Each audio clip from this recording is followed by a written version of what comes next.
Selling a home can seem like a daunting process, and yet, if you break it down to 9 steps, it's not really that overwhelming. Those 9 steps are the focus of this week's episode of Selling with Shannon. I'm Shannon with the Shannon Jones Team at Keller Williams Realty in Long Beach, California, and I have been working with home buyers and sellers, assisting them in our area since 1998.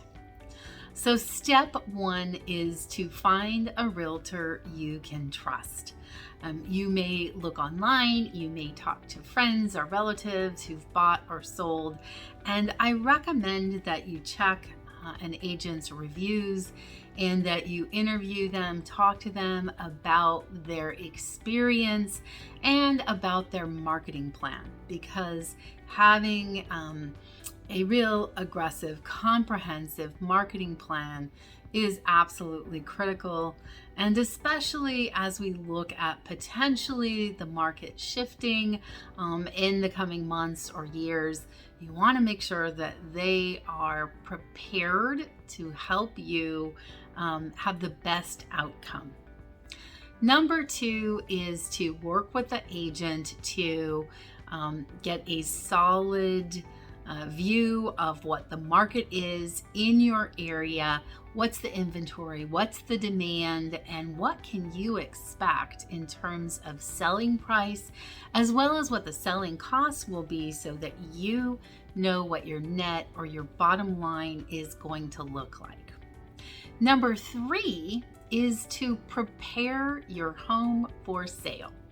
The realtor should be able to give you some good, solid advice on what to do or not do to get your home ready for marketing.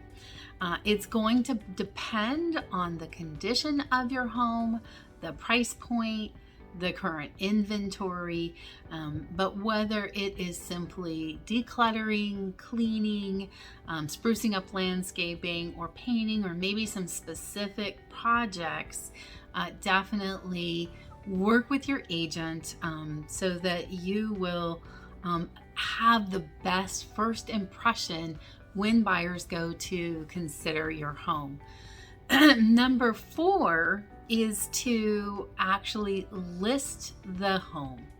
Now, we like to make sure that we have photos, video, and a 3D tour all in place before the home goes in the multiple listing service, or as it's known, that MLS. And that is really important in terms of generating the best first impression, to have all of those visual materials available. And it's also important to have a strategy as far as timing for the home to be introduced to the market. Number five is the marketing. So where will your home appear? How will it appear? What's the description going to be like? Who is the key target buyer for your home? And how will your realtor appeal to that buyer? How are they going to get your home in front of those buyers in the best light possible? So that marketing is really critical. And then what's the strategy for showings and for open houses, if you'll be any? So again, that's step 5, marketing, showings, open houses. Step 6 is, once offers come in, to evaluate offers.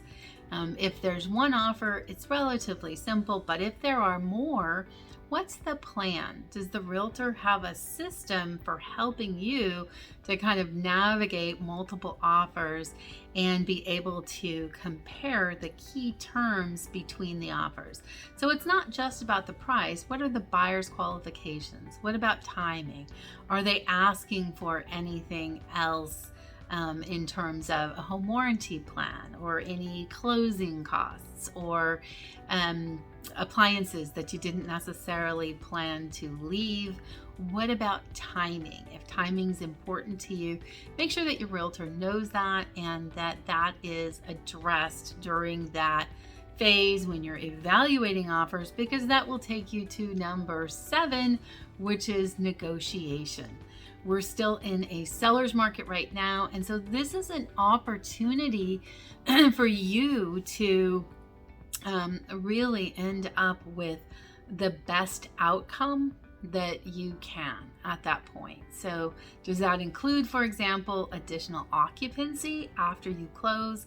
A lot of our sellers who are moving out of the area or buying other homes are looking for additional time once they close escrow to be able to remain in their home. And so that's, one of the types of things that you could consider during that negotiation phase.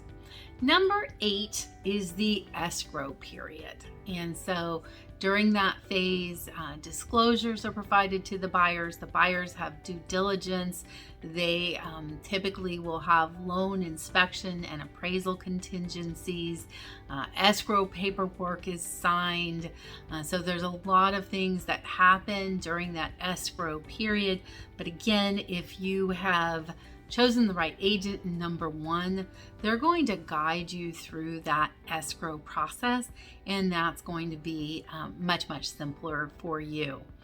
Number 9 is closing escrow. So at this point, the buyer's funds are received by escrow, and then escrow will work with the title company to actually record the transfer of the deed from you to the new buyer.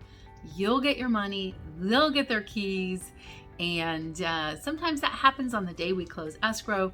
But if you're living in the home, it is pretty common for sellers to have an additional 2 or 3 days after close of escrow, or again, if you've negotiated it, even longer. So that's a brief overview of the process.